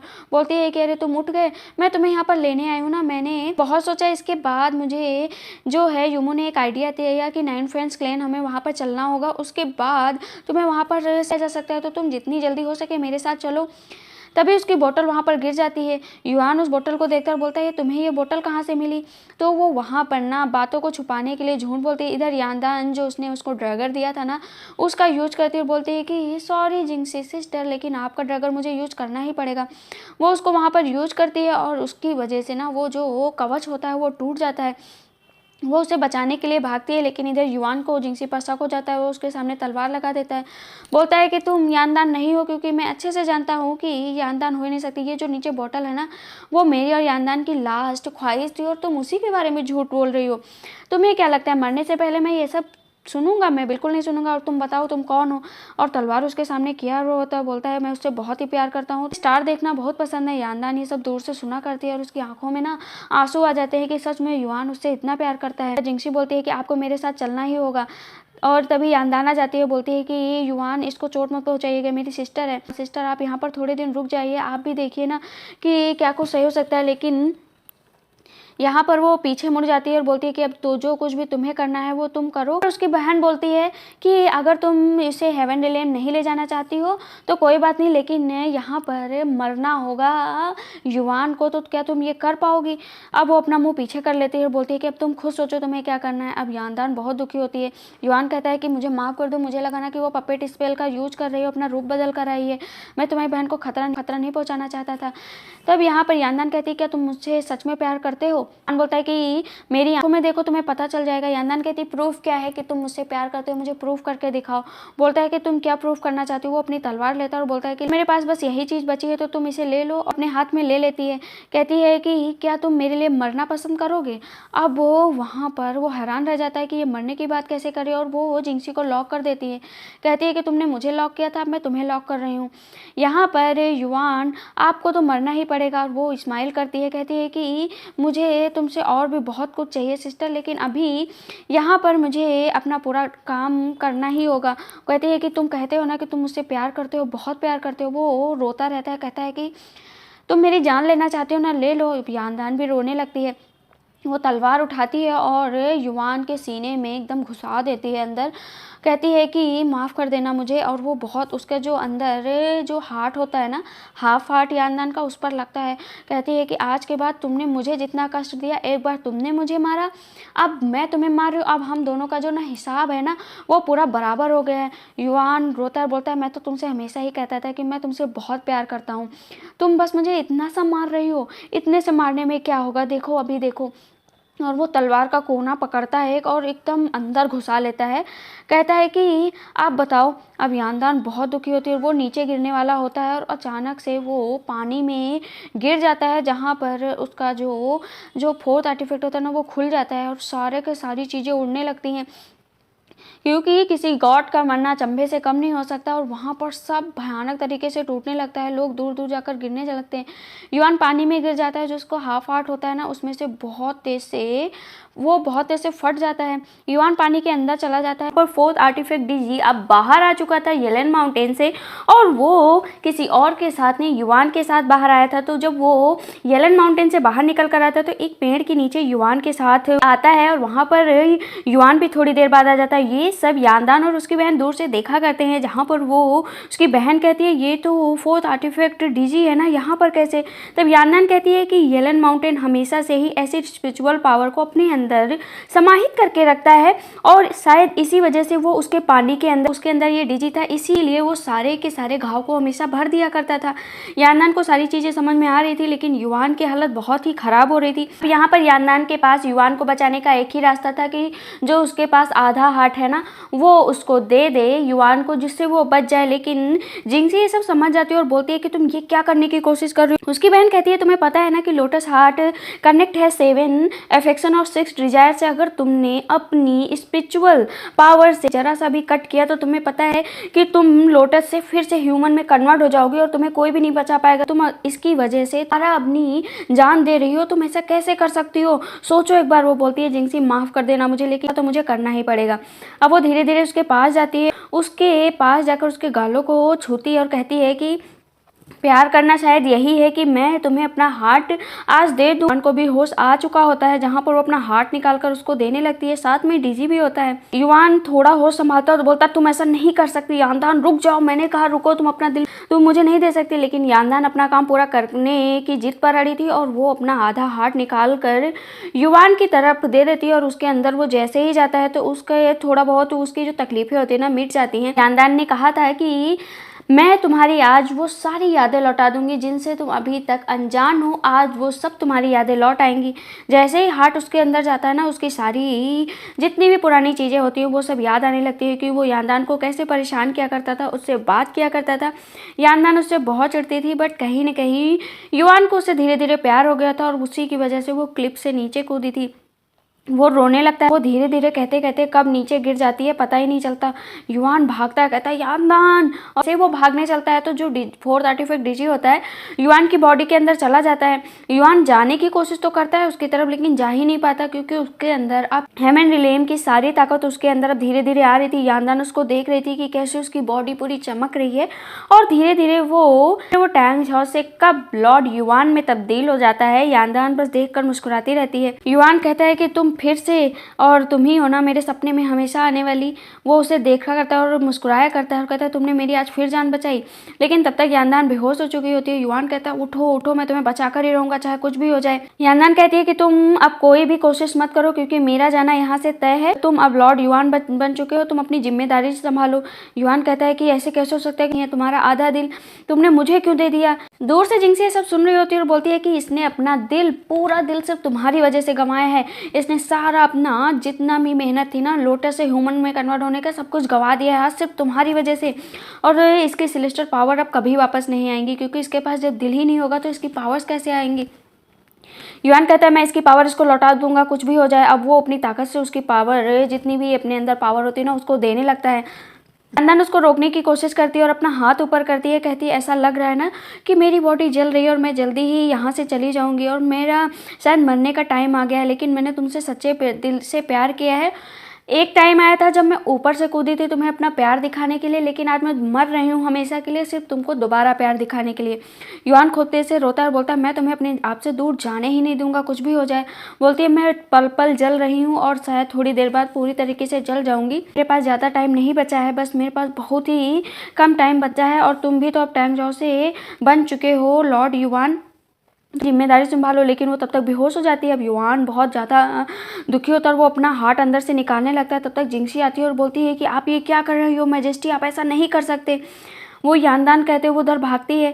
वो अब दोनों बहुत ही डर जाते हैं कि कहीं यानदान की डेथ तो नहीं हो गई। दोनों बहुत देर तक कोशिश करते हैं। जिंगसी लॉर्ड युआन पर बहुत चिल्लाती है और बोलती है आप ऐसा नहीं कर सकते, आपको बचाने के लिए मेरी बहन ने अपनी जान दे दी, एक बार नहीं 2 बार दी, और आप फिर से वही कोशिश करें। अगर आपने अपना हार्ट निकाल कर यानदान को दिया तो ये तुरंत ही मर जाएगी और आप भी तुरंत मर जाएंगे, दोनों में से कोई भी नहीं बचेगा। तो आप क्या चाहते हैं कि इसकी जितनी भी मेहनत है वो बेकार हो जाए, आप यही चाहते हैं। अब वो उसकी ऐसी बातें सुनकर यहाँ पर युआन थोड़ी देर शांत हो जाता है और को गले से लगाकर खूब तेज रोने लगता है। जिंगसी कहती है आप इसकी चिंता मत करिए, मैं इसे बचाऊंगी। अब वो अपना आधा हार्ट देने के लिए उसको कहती है इधर येलन माउंटेन, क्योंकि जो फोर्थ आर्टिफैक्ट था वहाँ से निकल चुका था, और जब भी उसके से कोई छेड़छाड़ करता है तो जो जगह होती है ना, सुंदर जगह, वो हमेशा खंडहर में तब्दील हो जाती है। सारे पहाड़ गिरने लगे थे। यूमो वहाँ पर सबको बारी बारी से जाकर बचा रहा था, जितने भी लोग होते हैं उनको उनसे वहाँ से निकाल रहा होता है।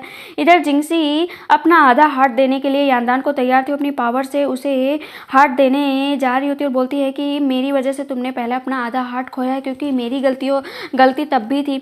अब मैं तुम्हें वो हार्ट दे दूँगी और अपनी गलतियाँ सुधारूंगी। यहाँ पर धीरे धीरे अपनी पावर देती है, लेकिन जिंगसी की तबीयत बहुत ज़्यादा खराब हो जाती है। खुश होती है, जिंगसी कहती है मैं तुम्हें हमेशा प्रोटेक्ट करूँगी। युआन मन में सोचता है कि फाइनली जो तुम्हारी सिस्टर है वो कितनी सुधर चुकी है, उसने तुम्हारी सेलेस्टियल पावर लौटा दी है, बहुत ही ज़्यादा चेंज हो चुकी है। अब ये युआन उसको अपनी गोद में उठाता है, वहाँ से लेकर चला जाता है। इधर हम देखते हैं कि जो आदमी मुंह ढके हुए होता है, दूसरा डीमन क्लैन का इंसान होता है ना, जो उसे मारने के लिए भेजा था, वो वापस आता है ये बताने के लिए कि मारने गया था, लेकिन वो तो बहुत ही ज़्यादा जख्मी है। जब मैंने उसको चेक किया तो उसके माथे पर एक निशान था जो असुरा क्लैन से रिलेटेड था, और असुरा क्लैन का मेंबर है, मैं उसे कैसे मार सकता था। तब यहाँ पर वो आदमी बताता है कि मुझे वो पहले ही पता था कि वो असुरा क्लैन से रिलेटेड है। तो क्लोथ वाला आदमी बोलता है कि जब आपको पता था तो मैं कैसे किसी अपनी मेंबर को हर्ट कर सकता हूँ, कैसे मार सकता हूँ। मुँह ढके हुए आदमी होता है और बोलता है कि अगर तुमने उसे नहीं मारा तो वो असुरा क्लैन का मेंबर तो हो नहीं सकता, वो एक लॉर्ड है, वो भी हेवन रिलेम का गॉड है। अगर तुमने उसे नहीं मारा तो वो एक ना एक दिन हम लोगों के लिए बहुत ही बड़ा खतरा बन जाएगा। देखिए फाइनली युआन आ जाता है अब हेवनली रिलेम में, और वहाँ पर उसका बहुत जोरदार स्वागत किया जाता है। खुद सुप्रीम मैजेस्टी बहुत ही ज़्यादा खुश होते हैं और बोलते हैं कि युआन के आने की खुशी में हर वो चीज़ की जाए जिससे पता चले कि युआन वापस लौट कर आएगा, और बहुत ही बड़ा एक फेस्टिव कई तरह त्यौहार मनाया जाएगा। या के आने की खुशी में सारी तरफ सावर स्काई और स्पिरिचुअल शक्तियाँ बिखरा दो, ताकि पता चले कि युआन आए हैं। अब युआन और सुपर मैजेस्टी आपस में बात कर रहे होते हैं, जहाँ पर सुपर मैजेस्टी बोलते हैं कि मैंने सुना है कि मॉर्टल रिले में सुना था कि तुम्हारी मृत्यु हो चुकी है, और तुम वहाँ से लेकिन कैसे सेफली बच के आ गए, क्योंकि जिस हिसाब से यहाँ एक स्टार टूटा था उसकी वजह से पता चल गया था कि तुम वहाँ पर मर गए हो। तो यहाँ पर मैं आप लोग को जानकारी के लिए बता दूँ कि जो यानदान का दोस्त, यूमो का दोस्त जो कि सेवन रिले में रहता है ली, उसने जब वो मरने वाला था युआन, तो उसने फोर्थ आर्टिफैक्ट के बारे में बताया था जिससे युआन की जान बच सकती थी। लेकिन वो एक बहुत ही हिस्ट्री की जानी मानी चीज़ है, उसे ऐसे किसी को नहीं बताया जा सकता है। अगर युआन सुप्रीम मैजेस्टी के सामने उसका नाम ले लेगा तो उसे पनिश किया जाएगा। तो युआन मन में सोचता है कि अब मैं ली का नाम नहीं बता सकता हूँ, इसीलिए मुझे ये बात छुपा कर रखनी होगी। सुप्रीम मैजेस्टी से युआन कहता है कि मैंने ये बात इसलिए छुपाई क्योंकि मुझे उस इंसान का पता लगाना था, वो मेरे पीछे पड़ा हुआ था, इसलिए मैंने जानबूझकर शूटिंग स्टार करवाया पर्पज वाइज, ताकि लोगों को लगे कि मैं मर गया और मैं अपना काम कर पाऊँ और उस इंसान को ढूंढ पाऊँ जो ये सब यहाँ पर कर रहा है।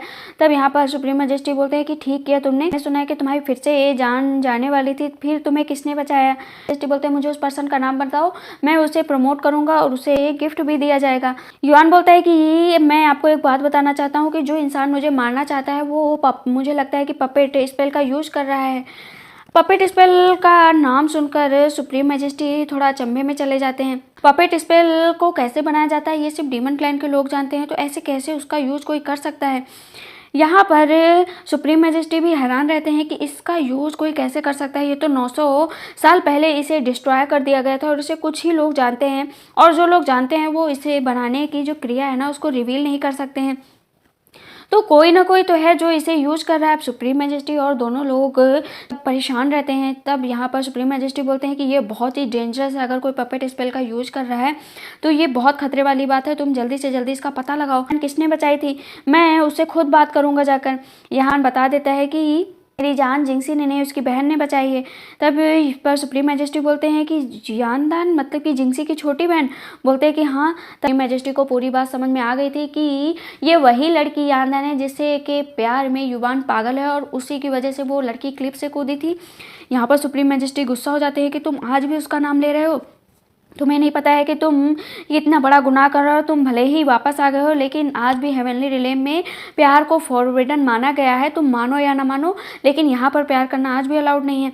युआन बहुत हाथ जोड़ता है कि आप प्लीज़ यांदान को अलाउड कर दीजिए, उसके माउंटेन को फिर से सही कर दीजिए। जो सुप्रीम मैजेस्टी और बोलते हैं कि तुमने 10,000 साल पूरे हेवनली रिलेम को दिए हैं और कभी भी तुम ऐसे नहीं हुए हो कि तुमने अपने ड्यूटीज और अपनी काम करने से पीछे हटे हो। तब यहाँ पर युआन बोलता है कि मैंने हमेशा अपने काम सही टाइम पर किया है, लेकिन आज मुझे यांदान की फिक्र हो रही है क्योंकि उसने मुझे 2 बार बचाया। सुप्रीम मैजेस्टी गुस्सा हो जाते हैं और बोलते हैं कि तुम्हें वहाँ पर नहीं जाना है। अगर तुम वहाँ पर गए तो तुम्हें हर चीज़ से तुम वहाँ पर गए तो मेरे से बुरा कोई नहीं होगा। लेकिन युआन हाथ जोड़कर कहता है कि आप मेरी विश को एक बार एक्सेप्ट कर लीजिए और यांदान को ठीक कर दीजिए और येलन माउंटेन को भी। लेकिन सुप्रीम मैजेस्टी गुस्से में वहाँ से चले जाते हैं, कहते हैं कि अब तुम कोई खोजबीन नहीं करोगे, इसके लिए मैं कोई दूसरा इंसान रख लूँगा, तुम यहीं पर रहो बस। इतना कहकर वो यहाँ से चले जाते हैं। इधर हम देखते हैं कि युआन बाहर निकलता है तो कुछ लोग बात कर रहे होते हैं कि एक पिलर होता है जिसको पूरी तरीके से सजाया जा रहा होता है और वो बोलते हैं कि इसको सही से सजाना। युआन पूछता है कि ये सब क्या हो रहा है। तब वो बताते हैं कि सुप्रीम मैजेस्टी ने कहा है कि इस मॉन्यूमेंट ऑफ ग्लोरी का एक बहुत ही बड़ा पिलर तैयार किया जा रहा होता है, सजाया जा रहा होता है, जिसमें कि जो सोने चांदी के जो उसमें हीरे डायमंड लगे थे ना, उनका थोड़ा कलर उतर गया था तो उसे चेंज किया जा रहा था। युआन मन में सोचता है कि लेकिन ये कब के लिए किया जा रहा है। तब वो बताता है कि अभी बहुत ही जल्द एक दिन चंद्र ग्रहण होने वाला है, जिसकी वजह से ये सब किया जा रहा है। युआन मन में सोचता है कि मैंने कभी सुप्रीम मैजेस्टी को ऐसे नहीं देखा है कि वो इन सब चीज़ों के लिए अपना सारा टाइम वेस्ट करे। वो सिर्फ अच्छे कामों के लिए अपना टाइम देते हैं। वहाँ पर ली आ जाता है। ली को देख कर युआन उससे पूछने चलता है कि ये सब क्या हो रहा है। वो जैसे ही बताने चलता है और बोलता है कि मैंने आपको बहुत मिस किया और आपकी वजह से ये हेवनली रिलेम बहुत ही खाली खाली था। वो बताने चलता है, तभी वहाँ पर एक लड़का आ जाता है और कहता है कि माफ़ करना लॉर्ड युआन, लेकिन इन्हें को बहुत सारे काम हैं और इन्हें सबसे पहले वो काम पूरे करने पड़ेंगे। वहाँ पर ली कुछ अजीब सी बातें कहकर चला जाता है। युआन थोड़ी देर खड़ा रहता है, फिर वो सोचता है कि आखिर ली का मतलब क्या था। तब ली वहाँ पर अपनी उसकी बातों से अपना दिमाग लगाता है, जिसके बाद उसे पता चलता है कि हॉरिजन के पास एक सेकेंड लैंड है जहाँ पर उसने उसे मिलने के लिए बुलाया। सोचकर उस जगह पर जाने की बात सोचता है। इधर हम देखते हैं कि जो जिनसे होती हो वो यांदान की देखभाल कर रही होती है। अभी तक यांदान को होश नहीं आया हुआ होता है। तब यहाँ पर जिंक्सी कहती है कि जिस इंसान से तुम प्यार करती हो, भले ही वो टैंग्जो हो या स्वर्गीय लॉर्ड युआन हो, तुम्हें सच्चे इंसान से प्यार हुआ है। बस कुछ ऐसी नियति का खेल है कि तुम दोनों आपस में मिल नहीं पा रहे हो, इससे ज़्यादा कुछ नहीं है। तुम्हारा प्यार एकदम सच्चा है। ये दोनों एक दूसरे के लिए पूरी तरीके से साथ में रहने के लिए बने हो। तभी एक स्टार वहाँ पर आता है। स्टार को देखकर वो कहती है कि उसे वहाँ पर जाना पड़ेगा। यूमो वहाँ पर आता है। तब यूमो कहता है कि मैं इसकी देखभाल कर लूँगा, तुम यहाँ से जाओ। तो बोलती है ठीक है, तुम इसका ध्यान रखना, मैं जैसे अपना काम खत्म करूँगी यहाँ पर आ जाऊँगी। अब यूमो यांदान को देखा करता है। जिंक्सी जाती है सुप्रीम मैजेस्टी के पास और सुप्रीम मैजेस्टी के सामने जाकर कहती है कि मैं जिंक्सी हूँ पवेलियन ऑफ मैजिक से, जहाँ पर सुप्रीम मैजेस्टी उससे कहते हैं कि तुमने बहुत ही अच्छा काम किया है, तुमने 4th आर्टिफैक्ट ढूंढा है और तुमने युआन की जान भी बचाई है, इसीलिए अब तुम्हें प्रमोट किया जाता है, तुम एक पद और आगे बढ़ जाओगी। यहाँ पर जिंक्सी अब हायर पोस्ट पर पहुँच चुकी थी और इसके बाद सुप्रीम मैजेस्टी कहते हैं कि मैंने सुना है कि तुम्हारी बहन यांदान लॉर्ड युआन के प्यार में है। लॉर्ड युआन ने भी ये चीज़ स्वीकार करी है कि वो यांदान से प्यार करते हैं। इस पर तुम्हारा क्या कहना है। जो है जानबूझकर जिंक्सी को अपनी बातों से नहीं, अपने इशारों से समझा रहे थे कि अगर उसने ये चीज़ यहाँ पर एक्सेप्ट करी कि यांदान सच में प्यार करती है लॉर्ड युआन से, तो उसे सेड्यूस करने के एवज में उसे बहुत ही बड़ी पनिशमेंट मिलेगी। यहाँ पर जिंक्सी के सामने कोई भी रास्ता नज़र नहीं आ रहा होता है, तो वो बोलती है कि यांदान एकदम क्लियर है कि वो और मैजेस्टी का कुछ भी नहीं हो सकता है।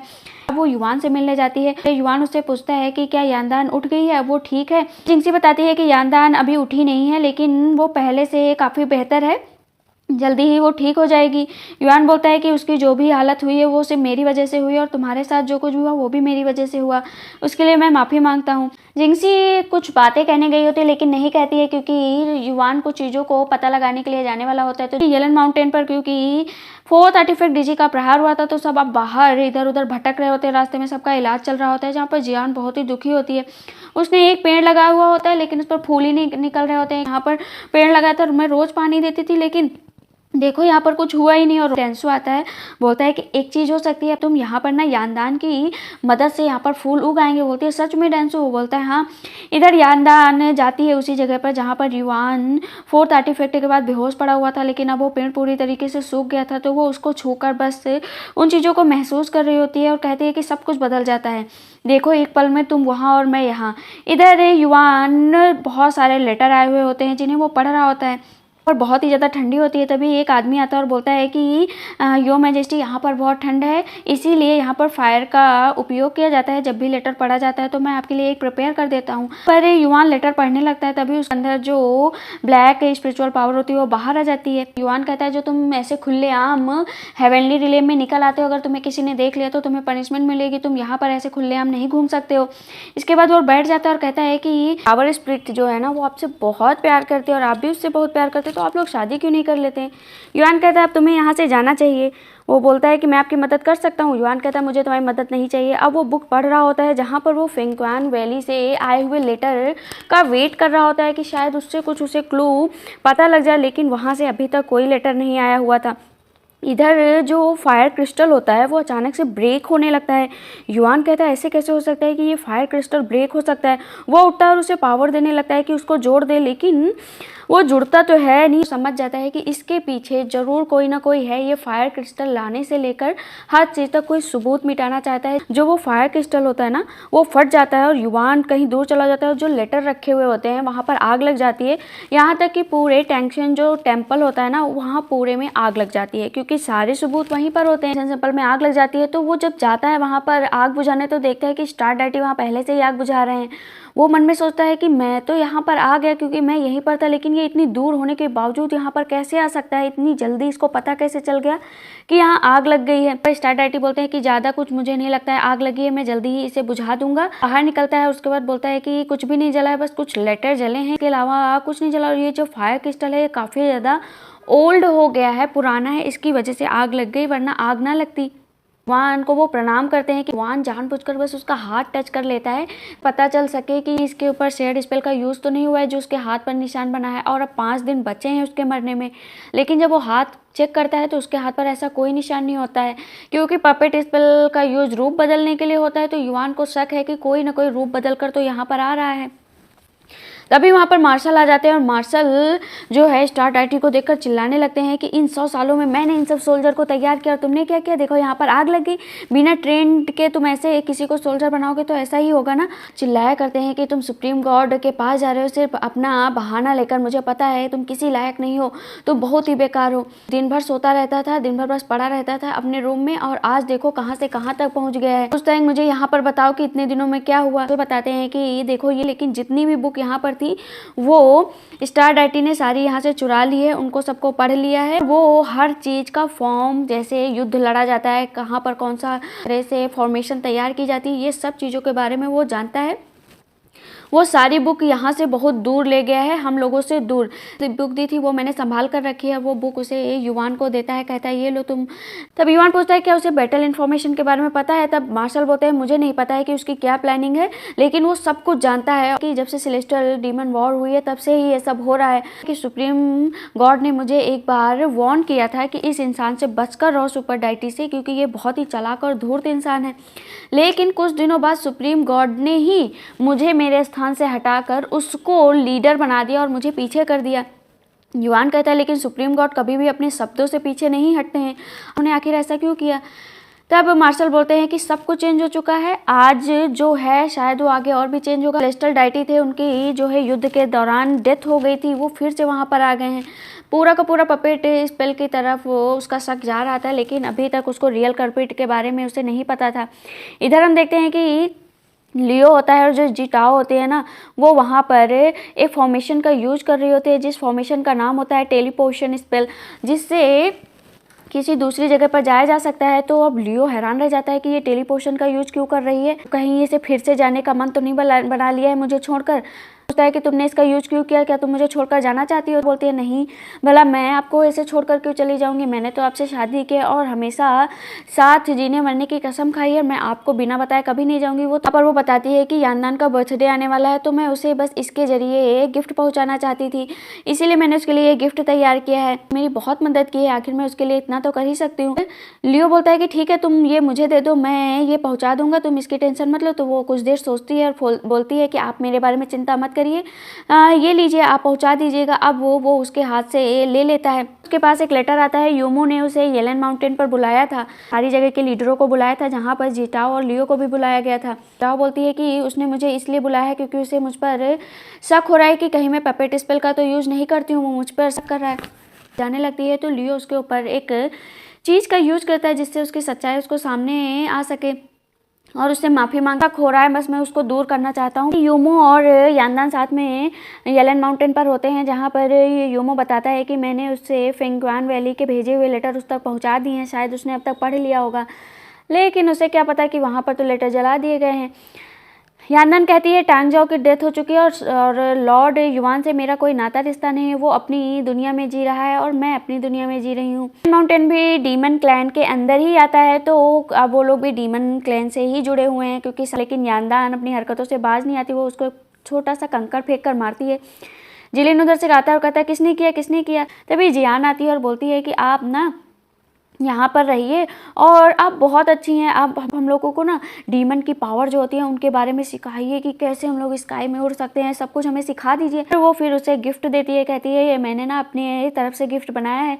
यूमो वो गिफ्ट लेता है और बोलता है कि ये तो बहुत ही अच्छा है, दूर फेंक देता है। जियान जाती है उसे उठाने, कहती है ये मेरा बोतल गिफ्ट है, आपने फेंक दिया। यानदान स्माइल करती है। इधर हम देखते हैं कि युआन अब बहुत ही ज़्यादा सोच में होता है कि उस रात जो है टैंक्सन सिंपल में आग लग गई और इतनी दूर होने के बाद आखिर वो स्टार डैटी वहाँ पर कैसे है, वो सोच में डूबा होता है। तभी वहाँ पर कुछ जो फिजिशियन होते हैं, फिजिशियन इसलिए आते हैं कि वो लॉर्ड युआन की पूरी बॉडी को चेकअप कर सके। युआन बोलता है कि आप लोग मेरी बॉडी का क्यों चेकअप कर रहे हैं, मैं एकदम फिट हूँ और एकदम ठीक हूँ। तब यहाँ पर वो जो फिजिशियन होते हैं बोलते हैं कि एक लॉर्ड जो है वो पूरी तरीके से स्वस्थ होना चाहिए, अगर आप स्वस्थ नहीं है तो आप कुछ दिन के लिए इस पोजीशन को आपको छोड़ना होगा। युआन मन ही मन तो जान गया था कि कुछ ना कुछ तो गड़बड़ है, तो वो फिजिशियन को चेक कराने से मना कर देता है कि वो नहीं चेक कराएंगे, वो आंखें बंद कर लेता है। इधर हम देखते हैं कि जो जिंक्सी होती है वो अपने दोस्त ली को किसी को प्रणाम करते हुए देखती है, कहती है यहाँ पर कौन है, जरूर यहाँ पर कोई होगा, तब तक जब तक ली यहाँ पर खड़ा है तब तक मैं जाकर यानदान से मिल लेती हूँ। इधर यानदान सबको पावर दे रही होती है कि थोड़ा बहुत सब लोग ठीक हो जाएं और तभी वो चेस देखती है तो उसे युआन की याद आ जाती है कि वो दोनों हमेशा चेस कैसे खेला करते थे हेवनली रिले में। युआन उसी जो ली ने उसे एक गुप्त तरीके से एक एड्रेस बताया था, युआन वहाँ पर पहुँचता है जहाँ पर बहुत सारे लोटस होते हैं जो कि अब पूरी तरीके से मुरझा चुके होते हैं। मुरझाए हुए लोटस को देखकर युआन क्या करता है, सारे में पावर अपनी देता है और सारे लोटस फिर से ब्लूम करने लगते हैं, सब खिल जाते हैं। तभी वहाँ पर एक सीक्रेट बोतल निकल कर आती है। युआन कहता है यहाँ पर तो कोई भी नहीं है, तो ये बोतल यहाँ पर क्या कर रही है। ली आता है और ली बताता है कि मैंने आपको वो इसलिए बताया था कि ताकि आप यहाँ पर आ सकें। तब वो बताता है कि इसमें वो मेमोरी स्टोर्ड हैं जो आपने अभी तक नहीं देखी है कि यानदान ने आपके साथ क्या किया है जब आप बेहोशी की हालत में थे, जब आपके अंदर कोई पावर नहीं बची थी। उसने आपको प्रोटेक्ट करने के लिए क्या क्या नहीं किया। ने मुझे कसम दी थी कि मैं आपको ना बताऊं, लेकिन मैं अब ज़्यादा देर तक इसे नहीं छिपा सकता हूँ। युआन अब क्या करता है, उन यादों को देखता है कि जब यानदान ने उसे अपना आधा हार्ट दे दिया था, उसे बचाने के लिए वो किसी भी हद तक जा सकती थी। अब युआन उसको देखकर बहुत ही ज़्यादा रोता है और बोलता है कि मैं तुम्हारे पास ज़रूर आऊँगा। इधर हम देखते हैं कि जो जियान होती है ना, उसे एक बहुत ही वैल्यूएबल एम्बर लैटर्न टूट गई है। अब क्या होगा, ये टूट गई है, तो जियान और वो दोनों दुखी होते हैं। तभी वहाँ पर लॉर्ड युआन आ जाते हैं और उस एम्बर लैटर्न को एकदम सही कर देते हैं, जिसके बाद जियान बोलती है कि इसके साथ मुझे नहीं रहना है, ये यहाँ पर फिर से क्यों आए, इसने पूरे येलन माउंटेन को खराब कर दिया है, बर्बाद कर दिया है और उसके ऊपर हमला करने की कोशिश करती है। जियान छोटी सी होती है बट बहुत ही ज़्यादा गुस्से में होती है। योमो आकर उसको हटा देता है। योमो कहता है कि तुम यहाँ पर क्यों आए हो, तुम्हें तो तुम्हारा 4th आर्टिफैक्ट भी मिल गया है। युआन बोलता है मैं ज़्यादा देर यहाँ पर नहीं रुकने वाला हूँ, मैं जल्दी ही यहाँ से चला जाऊँगा। एक बार यानदान से मिलने आया हूँ और यानदान से मिलने के बाद चला जाऊँगा क्योंकि आज उसका बर्थडे है। इधर यानदान बैठी होती है, यूमो वहाँ पर जाता है और चारों तरफ अपनी स्पिरिचुअल पावर का यूज करके उसे एक गोल घेरे में कैद कर लेता है। जहाँ पर यांदान बैठी हुई होती है और वहाँ पर वो बताता है कि तुम्हारी बहन को अब हाई लेवल मिल गई है, वो सेलेस्टियल रैंक तक पहुँच गई है, तुम्हें इसकी खुशी है। वो बोलती है कि मुझे मेरी बहन के लिए बहुत खुशी है। तुम याद करो जब हम दोनों लोग हेवन रिलेम में थे तो हम लोगों ने कितनी अच्छी यादें साथ में गुजारी हैं, हम लोगों ने कितना अच्छा वक्त गुजारा है।